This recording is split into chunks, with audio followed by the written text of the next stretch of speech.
Salut à toi!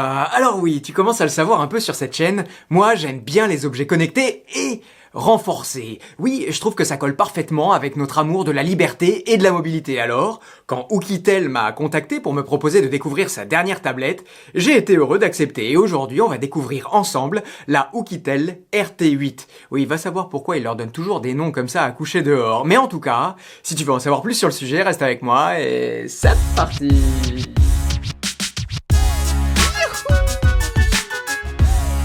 Et sans plus attendre, rentrons directement dans le vif du sujet et commençons avec les spécifications techniques de l'objet. Oui, alors d'abord, la tablette a un écran de 11 pouces, en Corning Gorilla Glass 5, et ça, on va en reparler après. Il y a une résolution de 1920 par 1200 avec une cadence variable pouvant aller jusqu'à 90 Hz. Et puis, il y a 256 Go de mémoire embarquée et 6 Go de mémoire vive. Alors attention, quand les fabricants de ce genre de produits te disent que la mémoire vive peut être étendue, voire doublée, il faut être bien clair, il ne s'agit pas vraiment d'extension de la mémoire vive, mais plutôt d'allouer une partie du disque dur à l'usage de la RAM.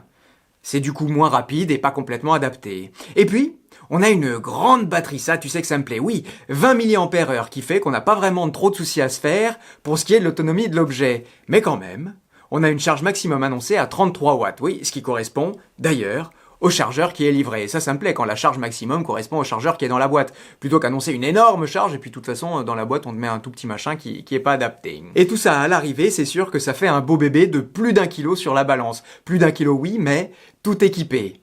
Je dis tout équipé, mais ça aussi, on va en reparler. Ensuite, on a un double emplacement pour mettre 2 cartes SIM, mais pas de port dinosaure mini jack pour brancher un casque filaire. À noter que, contrairement à la concurrence que j'ai pu tester, les trappes d'accès aux ports de charge et aux cartes SIM sont bien scellées, certes, mais aussi faciles d'accès quand même. Et puis, il y a la norme IP, oui, qu'on regarde presque même plus pour ce genre de produit parce que on le prend pour une évidence, mais c'est quand même à signaler. IP68 et IP69K. Et pour finir, parlons un peu de la caméra. Alors là, oui, rien de transcendant de ce côté-là. Oui, plein de mégapixels annoncés, mais clairement, ça fera rien de vraiment plus intéressant qu'un souvenir par-ci, un souvenir par-là. Maintenant, parlons un peu des équipements. La tablette est livrée avec une lanière élastique pour passer sa main dedans et tenir fermement la tablette en mode lecture, sans avoir peur de la faire tomber. Mais ça s'arrête pas là. Oukitel fournit aussi une poignée pour porter la tablette, tout simplement en mode valisette. Et cette même poignée peut être orientée de telle sorte qu'elle fait aussi office de béquille qui permet de poser la tablette partout, de façon très stable. Par contre, un truc un peu gênant pour une tablette incassable, c'est que pour attacher cette béquille, il y a 4 minuscules vis. Et j'ai déjà un pas de vis, moi, qui est foiré. Et toujours pour porter la tablette en déplacement, on a une sangle qu'on peut installer pour avoir une bandoulière, c'est parfait. Donc oui, on sent bien que cette tablette est faite pour bouger. En termes d'options qui peuvent s'avérer pratiques dans des situations très précises, la tablette est dotée d'un capteur de vision de nuit. Une super option, encore une fois, pour les aventuriers. En termes de logiciel maintenant, la RT8 embarque Android 13. Mais attention, il faudra pas, avec ce genre de tablette, s'attendre à des mises à jour de sécurité régulières et avancées. Au niveau des performances, comme pour l'appareil photo, il faut pas s'attendre à faire de la haute volée, mais pour le commun des mortels, ce sera bien suffisant. J'aurais même envie de dire que ce sera largement assez. Bon, et alors maintenant, on va jouer à lancer la tablette dans les airs et voir comment elle retombe sur ses pieds. À titre d'information, la dernière fois qu'on a joué, c'est ça que ça a donné, avec un téléphone qui était censé être incassable aussi. Voilà. Hein? Donc, on va jouer, mais parfois on gagne, parfois on gagne pas toujours. Alors, on commence comme ça. En plus, elle est très lourde, alors c'est vrai que ça...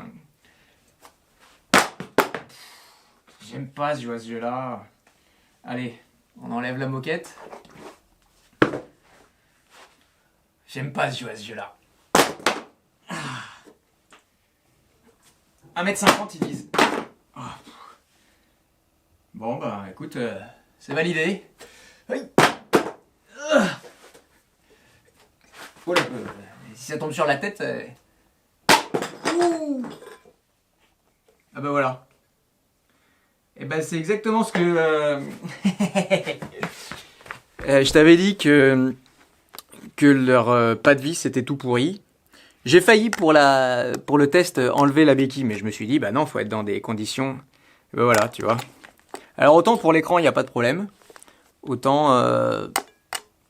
voilà, bah On avait vu qu'il y avait une espèce de fragilité à cet endroit-là. C'est avéré. Et c'est fort dommage parce que d'un coup, à cause d'un tout petit pas de vis là, je peux plus me servir ni de la béquille, ni de la sangle, ni rien.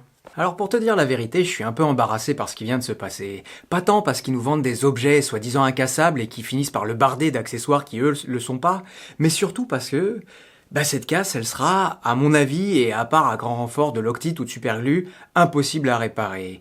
Et du coup, pour conclure, j'ai deux choses à ajouter. La première, c'est le prix. Affiché à son lancement à 399 €, mais finalement toujours en promo, c'est un prix tout à fait normal dans la branche des tablettes renforcées. Par contre, et c'est la deuxième chose, à ce prix et empiriquement, t'achètes un peu une tablette jetable.